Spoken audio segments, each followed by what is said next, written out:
Welcome to Reflections for all of you who just want a little bit of church. This week we tried to learn some difficult lessons from Jesus. A reading from Luke's Gospel. Jesus said, I say to you that listen, love your enemies, do good to those who hate you, bless those who curse you, pray for those who abuse you. If anyone strikes you on the cheek, offer the other also. And from anyone who takes away your coat, do not withhold even your shirt. Give to everyone who begs from you. And if anyone takes away your goods, do not ask for them again. Do to others as you would have them do to you. If you love those who love you, what credit is that to you? For even sinners love those who love them.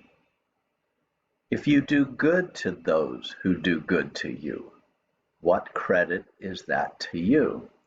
For even sinners do the same. If you lend to those from whom you hope to receive, what credit is that to you? Even sinners lend to sinners to receive as much again. But love your enemies, do good, and lend, expecting nothing in return. Your reward will be great, and you will be children of the Most High, for he is kind to the ungrateful and the wicked. Be merciful, just as your Father is merciful. Do not judge, and you will not be judged. Do not condemn, and you will not be condemned. Forgive, and you will be forgiven. Give, and it will be given to you. A good measure, pressed down, shaken together, running over, will be put into your lap. For the measure you give will be the measure you get back. Here ends the reading. Today we are in class with Jesus, and he is teaching tough stuff, even telling us that if someone strikes our cheek, we are to offer the other also. It doesn't feel right.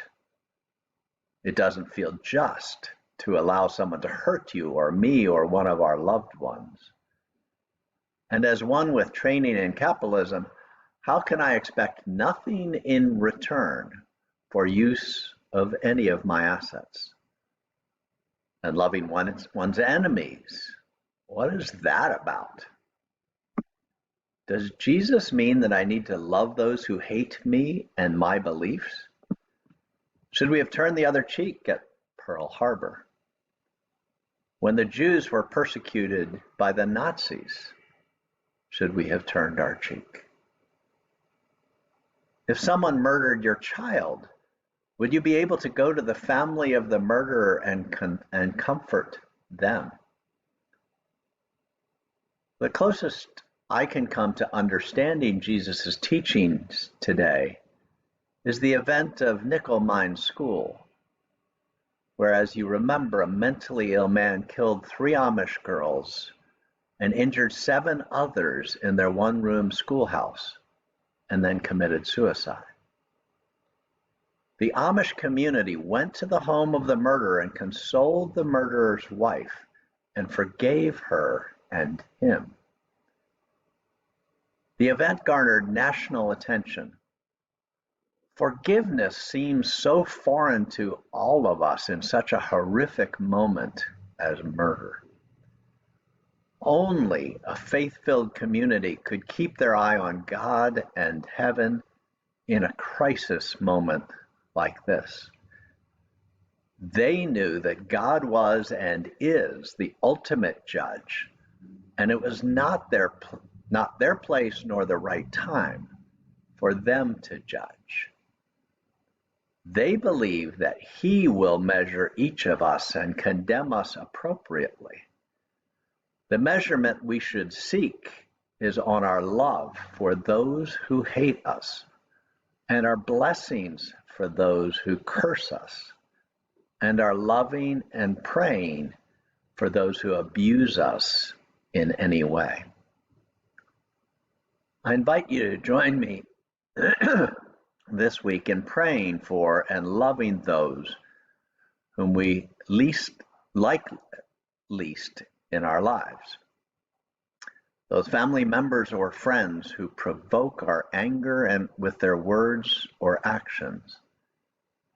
Find your favorite couch and sit in silent meditation for a few minutes.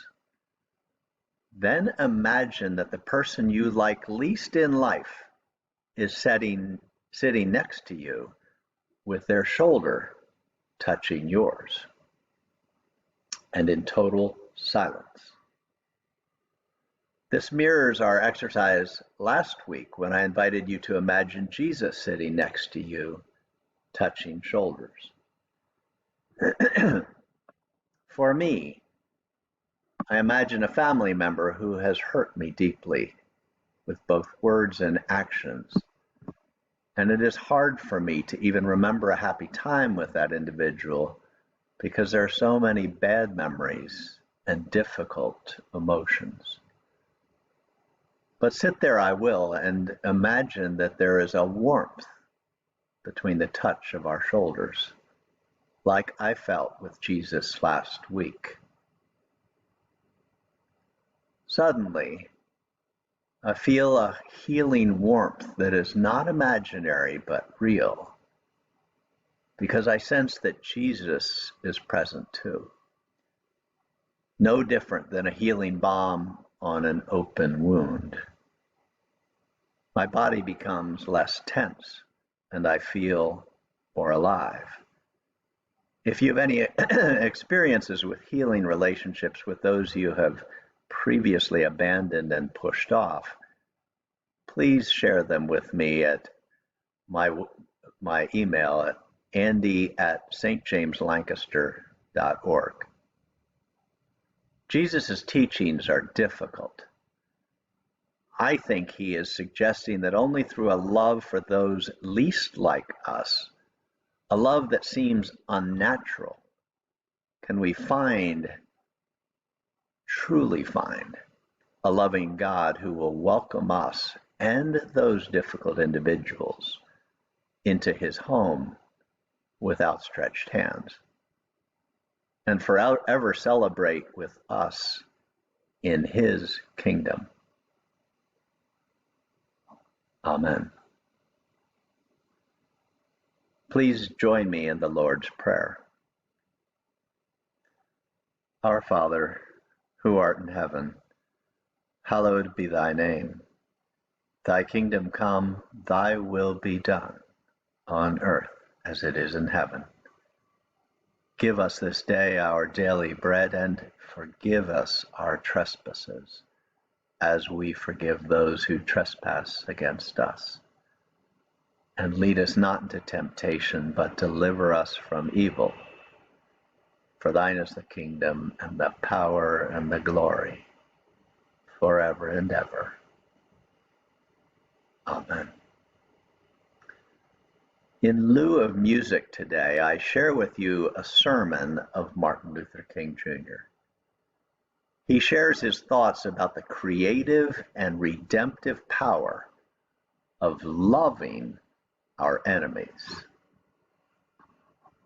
Enjoy.